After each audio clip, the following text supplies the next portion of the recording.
Bem-vindos ao podcast Mais Que Demais, um podcast sobre desafios reais de negócios, de pessoas reais que colocam a própria pele em jogo diariamente, tentando prosperar em um mercado desafiado. Experiências honestas, pensamentos pessoais, histórias autênticas e sempre com um toque de bom humor. Meu nome é Danny Strong, estou aqui com a velha guarda.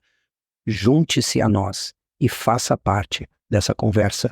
O podcast Mais Que Demais é oferecido para tudonalinha.com.br e pelo método IDW, ajudando você a inovar seu trabalho diário para ganhar mais.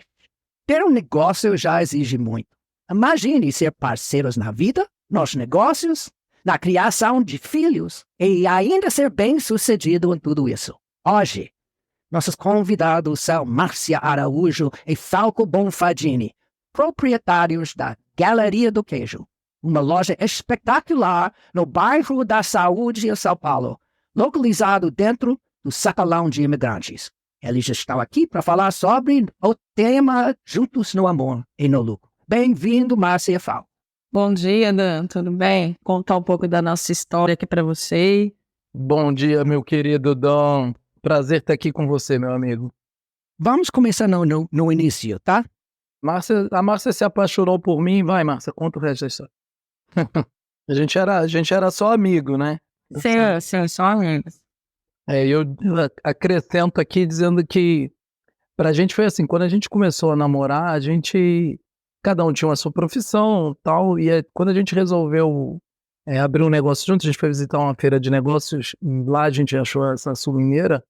A gente ainda era só namorado, e a gente virou noivo, a gente ficou noivo e era sócio antes mesmo de ter casado. Então, sempre a gente teve o relacionamento do amor e profissional caminhando juntos, e eu acho que o que foi fundamental pra gente progredir nos dois, tanto na vida pessoal quanto profissional. É lógico que além do amor, que eu sou ainda desesperadamente apaixonado pela minha esposa, é verdade, todo mundo sabe disso. E acho que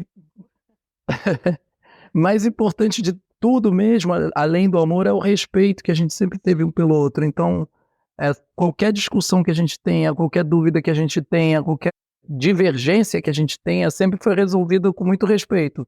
A gente pega, briga, discute e, assim, tudo com a maior educação, maior respeito, e a gente acaba resolvendo. Tanto na hora de escolher a escola dos filhos, na hora de resolver mudar a escola dos filhos, e também na hora de mudar de ponto comercial, ou de não, vamos fazer uma reforma. Tudo a gente sempre pode até ter pontos divergentes, e evidentemente nós temos. A Márcia é mais pé no chão, eu sou mais arrojado. O meu relacionamento com a Márcia, tanto pessoal quanto na loja, eu acho que ele foi muito importante para balizar o que os nossos funcionários, a maneira com que os nossos funcionários veem o trabalho, a empresa e os clientes. Então, quando era só eu e a Márcia trabalhando, a gente trabalhava com tanto amor pelos nossos clientes, com tanta gratidão pelos nossos clientes, com tanto carinho verdadeiro, não esse da boca para fora, que os nossos primeiros funcionários e os funcionários que a gente tem até hoje aprenderam isso, vendo a gente fazer.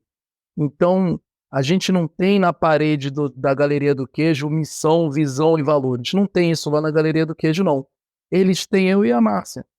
A Márcia está presente lá até mais do que eu, e tudo que eles veem a gente fazendo e que eles sentem, eles não precisam ler isso. O espírito da Galeria do Queijo, o jeito que a gente acredita que as pessoas têm que ser tratadas, mesmo entre nós, funcionários, supervisores, principalmente com os clientes, eles aprenderam isso vendo a gente fazer. Então, às vezes, já aconteceu de chegar um funcionário na loja e o espírito dele é tão diferente do nosso que os próprios outros funcionários começam a falar, não, esse cara não é para a Galeria do Queijo. Então, eu acho que o nosso amor entre nós, o nosso amor pelo nosso trabalho, o nosso amor pelos nossos clientes, eles moldaram o jeito de ser da Galeria do Queijo. E disso tudo acaba que, né? Sim. Dá um equilíbrio. Mas assim, todas as divergências sempre foram resolvidas conversando, trocando ideia, falando. Às vezes, quando dá um empate muito pesado, a gente busca alguém de fora, vai lá, fulano, o que você acha? Conversa com os amigos. Sempre eu adoro a oportunidade de estar com vocês aqui nesse podcast, porque essa ideia de velha guarda eu carrego para minha vida, é uma coisa que eu tenho na minha vida, de sempre buscar amigos, pessoas com mais experiência que eu. Meu pai, para mim, é uma referência muito grande, e amigos mesmo do trabalho que são mais velhos, têm mais tempo de experiência do que eu. Então, a velha guarda para mim é uma coisa assim tão importante quanto a faculdade na minha vida. Quando eu fui pro Exército, na verdade, eu fiz o CPOE, que é o Centro Preparatório de Oficiais da Reserva. É assim, você se alista, com alistamento obrigatório, mas eu podia ficar 4 anos e 8 meses depois de formado como segundo tenente. Com 19 anos eu era aspirante, com 20 anos eu era segundo tenente, e já caí num batalhão lá da Polícia do Exército em São Paulo, onde já assumi com 20 e poucos anos o setor de materiais, que era o que chamava almoxarifado antigamente. E depois eu assumi o setor de alimentação, que é o aprovisionamento, que é a comida. Então comprava comida para os soldados. Então, Márcia, durante esse tempo você estava trabalhando no mundo. Foi depois que você se encontrou? Eu continuei dando aula. Então, eu dava aula, fazia o curso à noite, mas sempre assim com a intenção de sair mesmo, né? E eu só parei de lecionar quando a gente abriu a Sumineira. E você tinha uma empresa de massas também, né? A gente abriu a Galeria do Queijo em 1996. E aí, vamos dizer que de 2000 até 2008, a gente vendia muita massa na loja. Vendia bastante mesmo. Só que aí chegou um momento que o nosso fornecedor acabou saindo de São Paulo e foi para o Sul. E então a gente resolveu montar uma fabriquinha de massa para produzir massa para a Galeria do Queijo. E os negócios iam bem. Até que, acho que 2010 mais ou menos, abriu uma loja de produtos congelados lá na Hortifruti Imigrantes. Só que aí a pessoa começou a reclamar que a gente atrapalhava a venda dela. Fizeram a gente reduzir muito a nossa variedade, então, sei lá, de 15 variedades que a gente tinha de massa, a gente passou para 3 ou 4. E aí isso impactou bastante no faturamento desse segmento. Aí a gente tinha 2 opções, ou fechar a fábrica de massa, ou se não procurar outros compradores para nossa massa. E foi o que a gente resolveu. Só que aí a gente investiu dinheiro, abriu uma fábrica maior, comprou equipamento, contratou bastante gente para trabalhar, e a gente começou a vender a massa para supermercados, para redes e tal. Só que aí vamos que a gente não tinha nenhum conhecimento. A gente já começou a sofrer com o contrato, que o contrato era bastante... Não era nada vantajoso pra gente. A gente tinha que dar troca da massa. E aí vieram outros problemas também. O encarregado ou o gerente da loja pedia algum tipo de suborno que a gente não dava. Então, às vezes, a nossa massa ficava presa na câmara. Então, foi bem difícil. Foi um aprendizado muito grande, mas pra gente foi assim, quando a gente resolveu fazer a massa nós mesmos, e nessa época a gente vendia 1 tonelada de massa por mês já.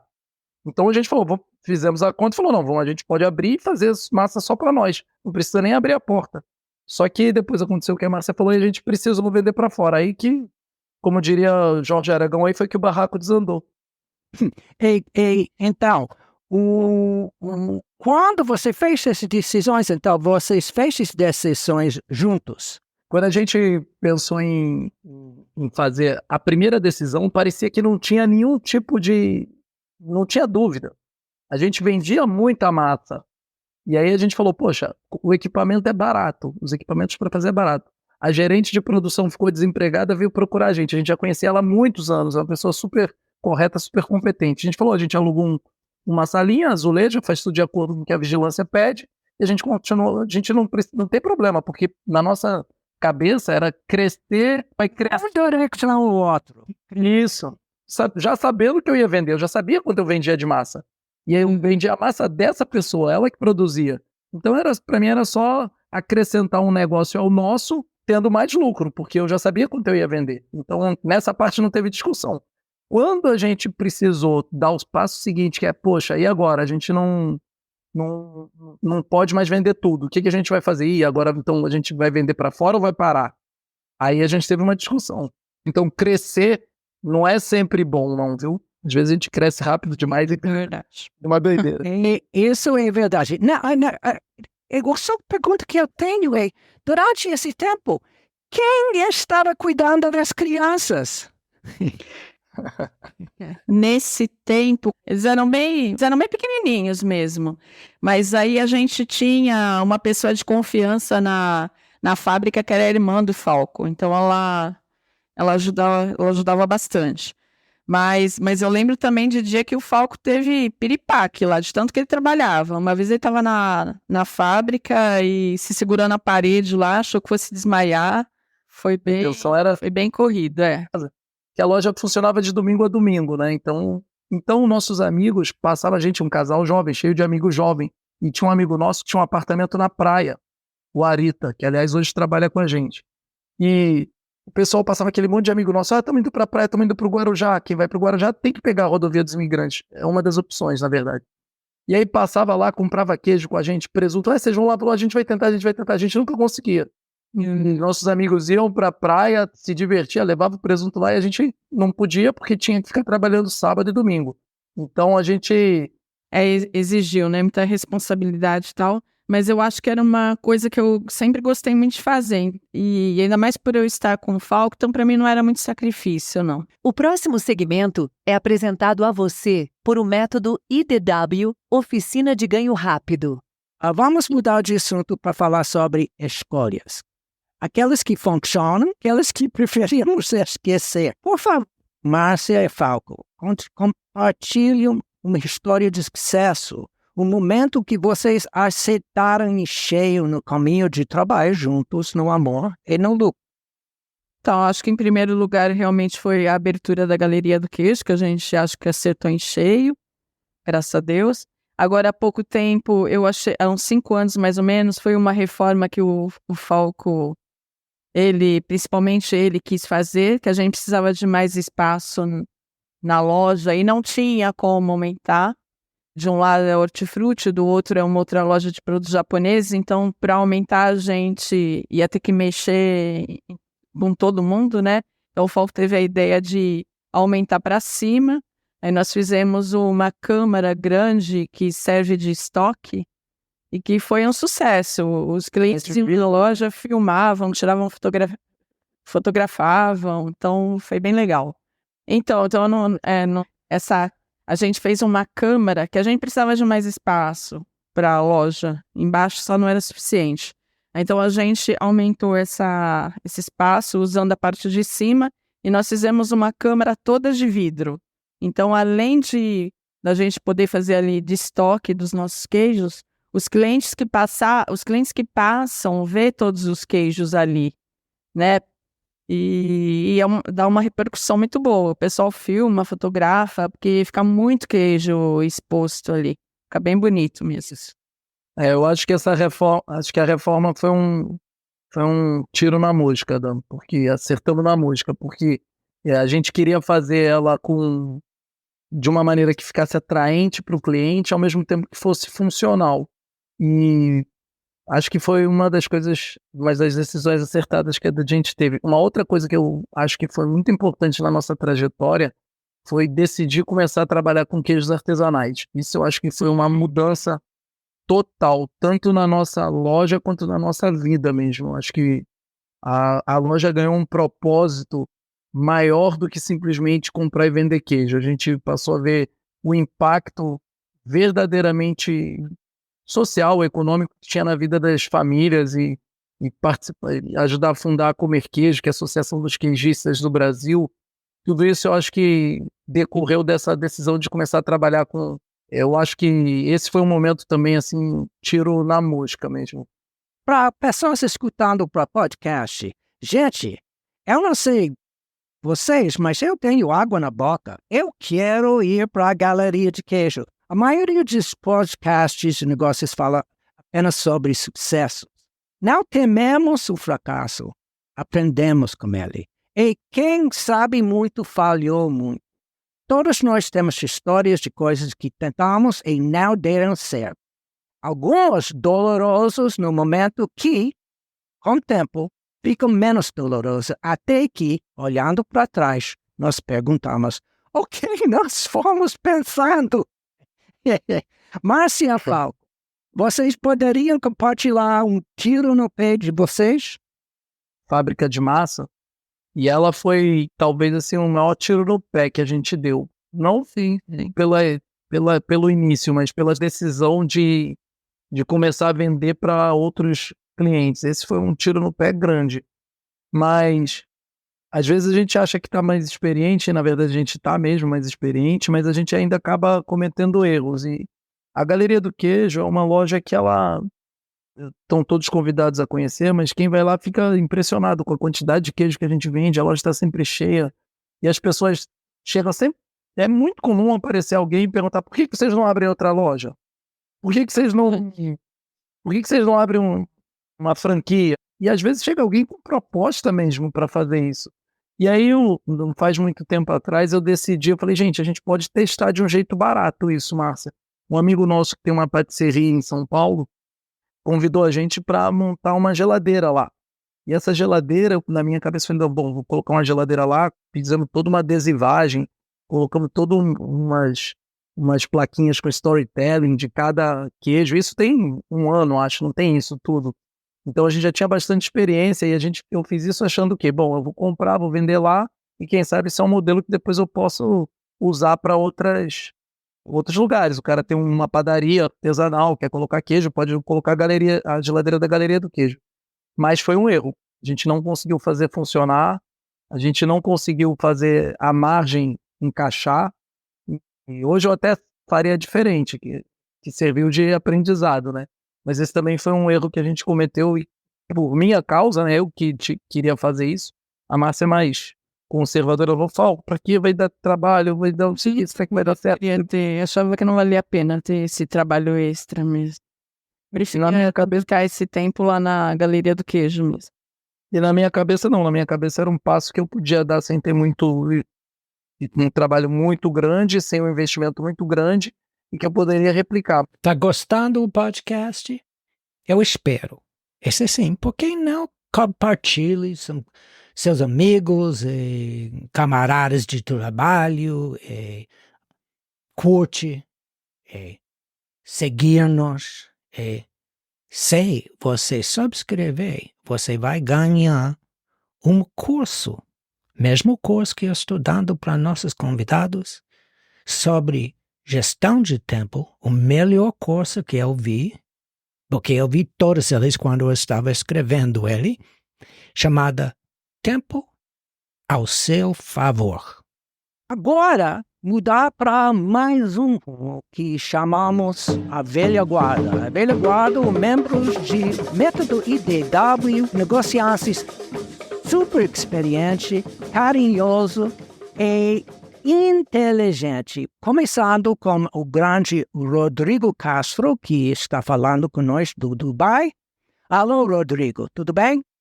Olá, Dan, tudo bem? Falco, Márcia, obrigado, prazer estar com vocês aqui hoje. O segundo é o senhor Rafael Pinto, nosso especialista em comunicação e negócios internacionais. Rafael, fala, Rafa. Boa tarde a todos, prazer estar aqui. Boa tarde. Máximo para essa oportunidade, aprender de vocês. E o terceiro, um paulistano, não é paulista, o Leonardo Mataraia, nosso especialista em vendas, é um engenheiro. Então, bem-vindo, Leonardo. Oi, Dan. Oi, boa tarde a todo o time IDW, Falco, Márcia. Agradeço a aula de empreendedorismo aí e o sucesso que vocês estão tendo aí. Obrigado por compartilhar com a gente. A gente que agradece. É o dia especial porque hoje é o aniversário de Leonardo. Parabéns, Leonardo. Vai ter bolo aí? Bolinho de queijo, né? Acho que combina.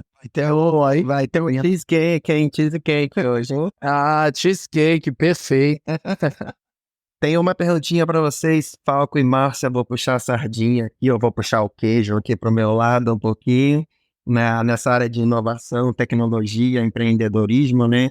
Que é um pouquinho com o que eu trabalho aqui em Dubai. Então, eu queria saber de vocês, principalmente aí de você, Falco, como é que foi essa transição aí da carreira militar para essa área de empreendedorismo, né? Acredito que tenha sido bem desafiador no início e até para servir aí de inspiração para a audiência do nosso podcast, você explicar um pouquinho como é que foi essa transição dessa carreira militar para a área do empreendedorismo e depois queria que você falasse um pouquinho sobre como você usa as tecnologias hoje, ou talvez até as redes sociais no seu negócio, as redes sociais talvez para fazer marketing digital, da Galeria do Queijo, do negócio de vocês.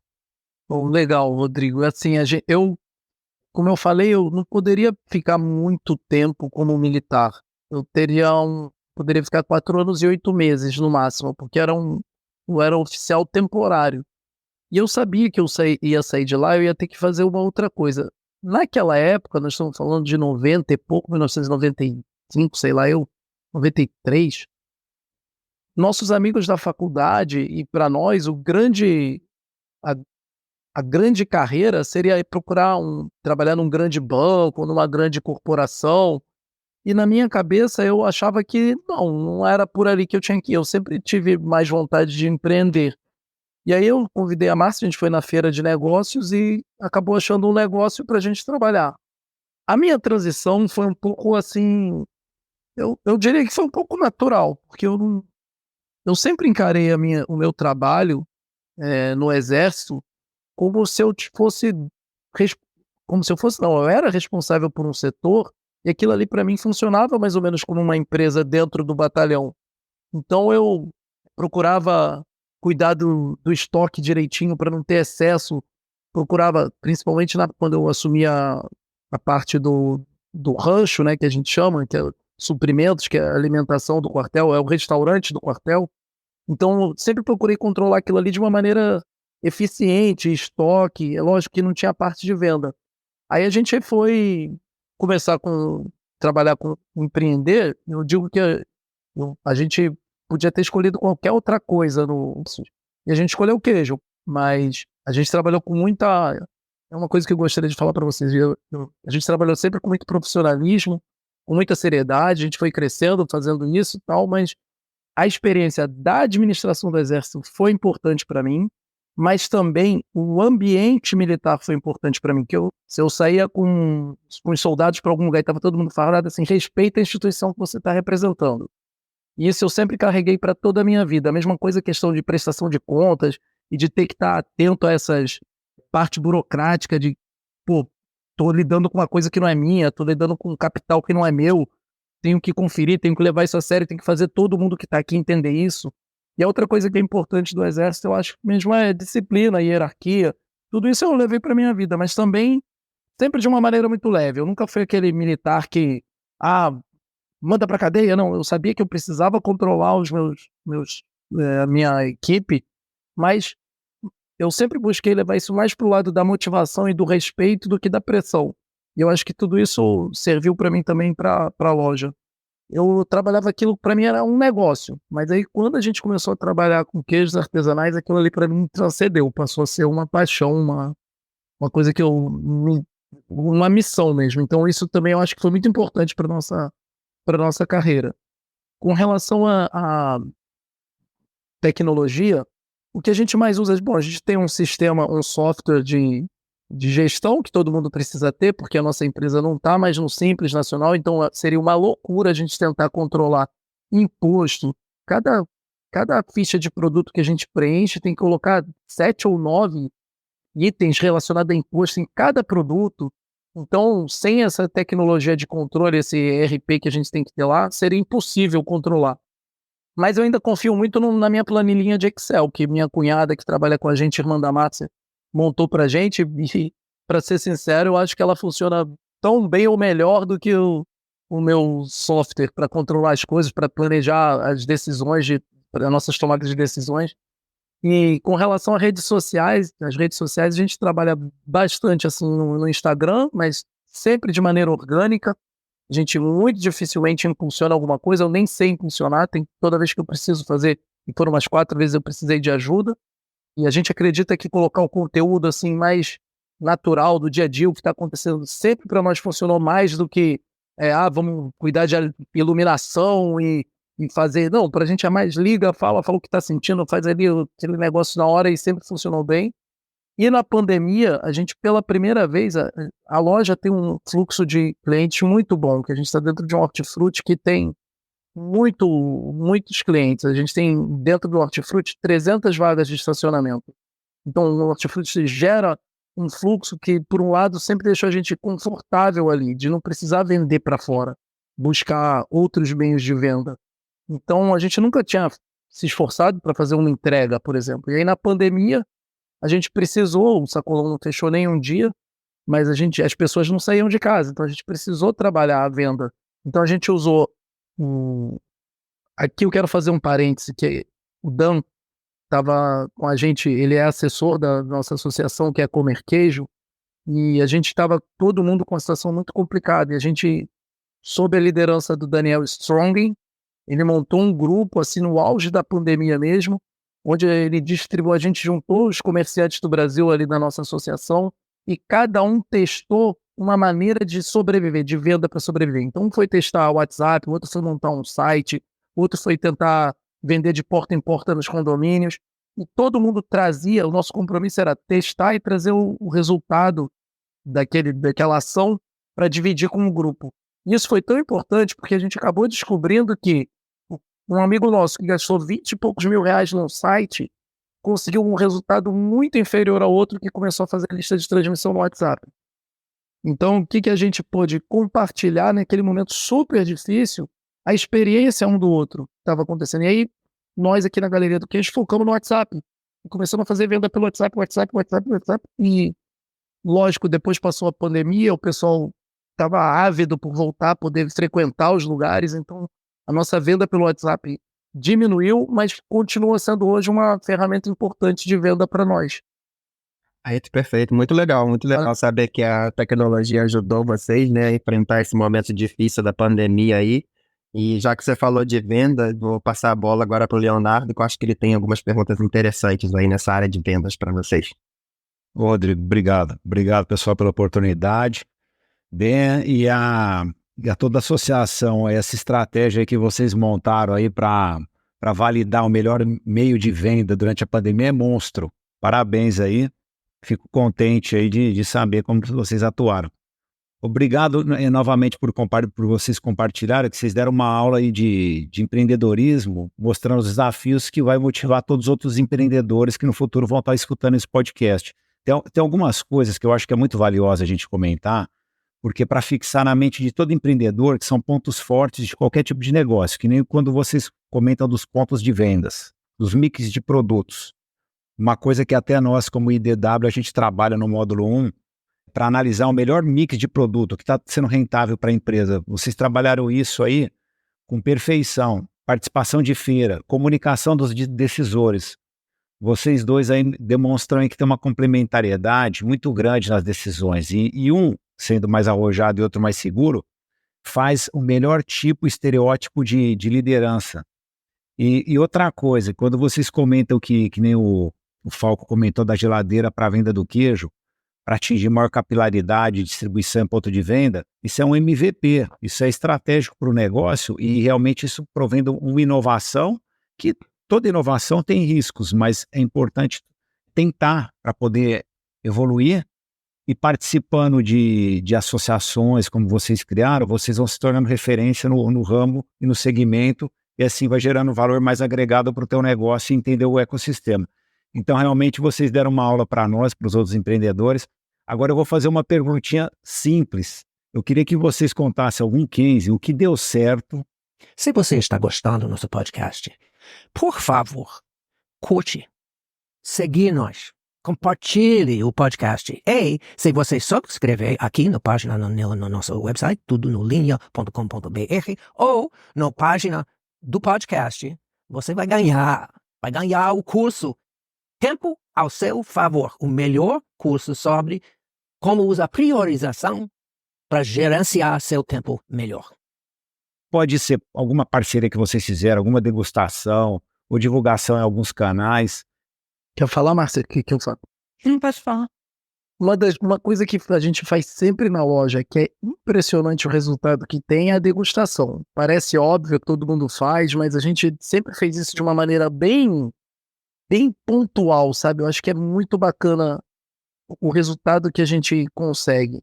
Eu até digo isso para os nossos funcionários, para a nossa equipe, que eu falo assim, gente, o pessoal pode pegar o ator da Globo que tá lá no auge da novela das 9, com a mocinha da novela das 9 e fazer o merchandising do presunto X.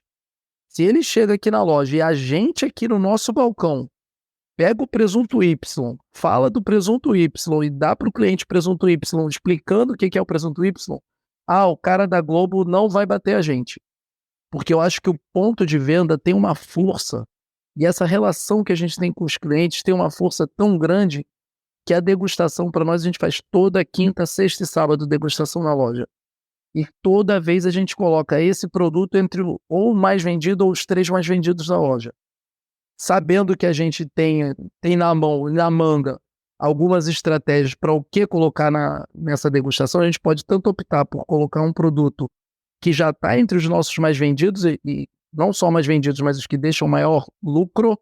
Isso é muito importante, que vou citar de novo o mestre Daniel Strongen aqui, que a gente conversa bastante, é sem dúvida uma das pessoas com as quais eu aprendi muito. Daniel Strong sempre falou pra gente, Falco, margem é uma coisa, lucro é outra. Você não paga suas contas com margem, você paga com dinheiro.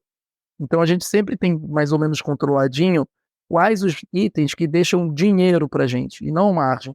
Então a gente pode focar numa degustação esse item para reforçar, ou a gente pode pegar o contrário, um produto que não está entre esses mais vendidos e que a gente gostaria de promover. Então, com certeza, para venda, uma das coisas que a gente tem mais forte é esse conhecimento do nosso lucro e a degustação. Somando um com o outro, o que a gente tem é um ponto forte da loja. Agora, algum esforço de venda aqui. Eu vou só falar também de uma estratégia interessante que a gente tem, que é um quadrinho. A gente tem um quadro preto, que eu tenho um conjunto de caneta, aquelas canetas de giz líquido. Deixa eu olhar. Isso, eu pego e escrevo ali, aquilo ali pra gente também é um negócio impressionante. A gente põe naquela, assim, bem escrito à mão, sabe? Sem imprimir nada no computador, inteligência artificial, com todo respeito à tecnologia. Mas, assim, a gente acabou achando esse foco de uma coisa mais manual, mais feita ali na hora. Isso funciona super bem também. É o nosso Instagram também, né, Falco? Isso. A irmã do Falco, ela cuida do WhatsApp da loja. E às vezes ela fala, Márcia, se vocês postaram alguma coisa sobre o queijo tal, porque tá todo mundo mandando mensagem querendo comprar. Então dá bastante resultado também. E às vezes vem gente de longe, gente do Morumbi, gente de Osasco, para buscar o queijinho que a gente postou no Instagram. Então uma ferramenta muito boa também. Se vocês me permitem, eu vou dar um momento de autopromoção. Tem no nosso site, tudonolind.com.br, um curso exatamente sobre precificação e promoção, chamada Seu Melhor Preço. Sim, Rafael. Imaginamos que algumas pessoas escutando esse podcast também sejam casais trabalhando juntos em seus negócios. Nos contam como é que vocês separam o momento de serem sócios no negócio e também casais em família. Tenham alguma dica para compartilhar? Eu acho que uma das coisas mais importantes para um casal, tanto no pessoal quanto na loja ou na empresa que tenham, é cumplicidade e respeito. Então, acho que tudo que a gente procura fazer é tentar resolver as coisas com respeito um pelo outro, e mesmo essa separação de momentos, a gente faz uma viagem por ano, pelo menos que eu tenho sido jurado no World Cheese Awards, que é o maior concurso internacional de queijos, e a gente faz essa viagem junto, eu e a Márcia. Então a gente aproveita, eu vou lá, trabalho, acabou o trabalho, é lua de mel. A gente sai no telefone, não entregaram o produto tal. A gente dá uma paradinha ali, resolve aquele problema, mas eu acho que o grande segredo mesmo é cumplicidade e respeito. Se você consegue fazer isso, manter isso dentro do casal, você vai resolver tudo. Eu acrescentaria respeito, eu acho que confiança também, né, no que o seu parceiro está fazendo, e também existe uma parceria, por exemplo, a gente toma cuidado, a gente trabalha em time, então um não se acha mais importante que o outro para o negócio, e também não tem aquele negócio também de, eu estou trabalhando mais do que ele, então a gente realmente trabalha como um time. Mas uma coisa que eu sei que a gente fazia, que era que era meio complicado era o tempo que a gente dedicava para a loja quando ele estava um pouquinho mais crescidinho. E eu lembro que uma vez eu cheguei em casa e o André perguntou para mim assim: pai, qual é o dia que você fica em casa? Eu falei, nossa senhora, aquilo me quebrou no meio. Eu falei, meu Deus do céu. Eu falei, pô, eu preciso dar um jeito de ficar em casa com ele, que ele tá sentindo falta. Qual é o dia que você fica em casa? Que a gente sempre procurou fazer assim, a gente sempre tentou dividir um pouco o horário para ter sempre atenção para as crianças. Então, uma coisa que a gente sempre procurou fazer, a Márcia sempre levou as crianças para a escola e buscou, a gente nunca usou van. Então, a gente dava um jeito. No início era só eu e ela, a gente não tinha nem funcionário e a gente não tinha filho. Mas quando a gente teve o primeiro filho, a gente já tinha, que é a Luísa, que hoje está com 19 anos, a gente já tinha funcionário, né, Márcia? Não era isso? Sim, sim, sim. Os primeiros 8 meses depois que a Luísa nasceu, eu não fui para a loja. Senti bastante falta, mas acabei ficando em casa só com ela. E depois de lá para cá, eu comecei a trabalhar só meio período. Então, meio período eu trabalhava e outro meio, que era o período geralmente que ela estava na escolinha e tal, e outro meio período eu ficava com ela, com o André. O tempo que a gente tinha junto com ele sempre foi bastante proveitoso. Eu tomo cuidado para não estar falando sempre da loja, pra não ficar chato, né? Então a gente tenta separar assim, procurar resolver os negócios só na loja, mas às vezes a gente acaba trazendo algumas histórias para casa também. E até meu filho e minha filha ouvem, acho interessante.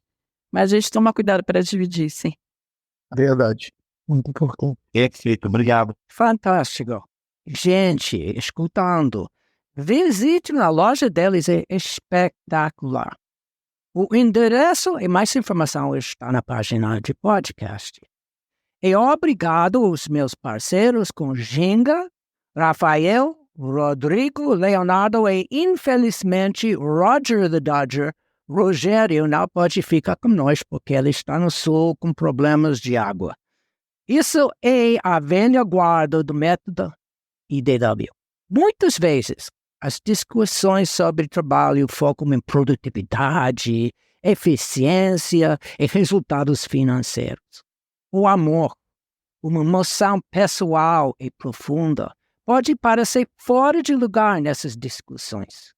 No entanto, o amor pelo que se faz pode ser uma poderosa força motivadora. Quando você ama seu trabalho, se dedica mais, sente mais satisfação e até inspira os outros mais. Como incentivar o amor pelo trabalho? Mais do que um ambiente positivo ou reconhecimento, além das soluções clichês que encontramos em qualquer revista ou escola de negócios, o amor pode nos levar adiante mesmo nas piores circunstâncias. Amor é o apoio mútuo que os soldados costumam ter para enfrentar os desafios da guerra. A camaradagem das tropas, o espírito de corpo. Convivência é a mão direita de amor. A habilidade de reconhecer nossas forças e fraquezas, bem como as daqueles com quem trabalhamos. E encontrar uma forma de fazer isso funcionar juntos. Como Falco e Márcia falou. Foi assim para mim, trabalhando na cozinha do Ritz-Carlton no início da minha carreira. Sob tremenda pressão, no verão, sem ar-condicionado e por um salário mínimo. O vínculo que formei com meus companheiros de cozinha não era o mesmo tipo de amor que existe entre Márcia e Falco. Na verdade, de alguns deles eu nem gostava. Era nosso amor para cozinhar. Precisa de um novo que vale a pena em comum, das pessoas certas, de processos que funcionam, de um salário digno ou lucro digno e da oportunidade de realizar um bom trabalho e amor. O que vocês, escutando, acham dessas ideias? Deixe seus comentários e perguntas na nossa página de podcast em maisquedemais.tudolinea.com.br. Até a próxima, em 2 semanas. Não se contente com menos. Alcance mais que demais.